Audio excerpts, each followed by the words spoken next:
servants never die, my children! You know what I don't play? Video games. I know enough about them. Let's Players are very helpful. And back before it got screwed over by greed and stupidity, there was a first-person shooter that had an annual Halloween event. The Overwatch digital comics are very short, like 10 pages each, so we'll talk about both of these today, starting with Junkenstein. The Overwatch crew are celebrating Halloween with a little party, all of them in costumes, telling scary stories around the Ecto Cooler. By the way, Soldier 76's costume sucks here. Bring on the Slasher 76 cosmetic. After being thoroughly unimpressed by a werewolf tale, Reinhardt instructs the group to dim the lights so he can tell the true fable of Junkenstein.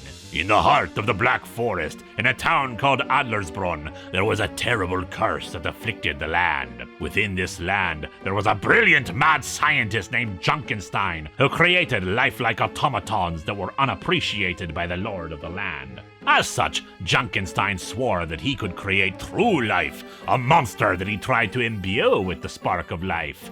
But he kept failing. But then appeared before him the Witch of the Wilds and her servant, the Reaper, who of course resembles the Headless Horseman. Like the Mummy, truly underrepresented in horror media, my children. She was a great admirer of the Doctor's work, so granted him a crystal that would bring about the spark of life. In return, she wanted only a favor repaid, no matter what that favor was. With the crystal, the monster sprung to life. However, its first thought was simple, that it would be a slave to no one, and thus ran out of the laboratory to wreak havoc on the town. Mind you, Junkenstein had no desire to stop the monster, quite enjoying seeing those who had disrespected and mocked him plead for their lives. The monster vanished after hours of the rampage, and Reinhardt says that when he visited the village himself, he sensed a dark presence that seemed to follow him. And oh no! At the door of the party is the Reaper! But it is just a silly prank by Reyes, who would actually go by the name Reaper later. Nice story, but it needs a sequel.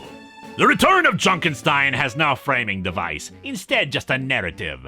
Junkenstein's lust for revenge against the people continued as he set loose his automatons on the town to finish what the monster started. However, 4 wanderers appeared to stop them, protecting Adlersbrunn from the Doctor's mad laughter. But of course, Junkenstein had become a pawn in the games of the Witch of the Wild, who used her dark magic to restore Junkenstein to life, even bringing back the monster into the fray with her power. The noble lord of the village called forth new heroes to fight. The Viking, who was at the time battling dragons. The Countess, a sniper who rode forth with a hunger to battle again. The monk, who looks like Cthulhu for some reason. And the swordsman, apprentice to the monk. And thus they would have to work together to take on Junkenstein, his monster, the Reaper, and her new ally, the Summoner, who also wielded the power of an ancient dragon. That leads into the events in the original game. Not much to comment on, my children. Sometimes it's just fun to hear about the spooky things, and how a game once truly appreciated such horror. Although they did do a sequel event for Overwatch 2 called Bride of Junkenstein, but whatever.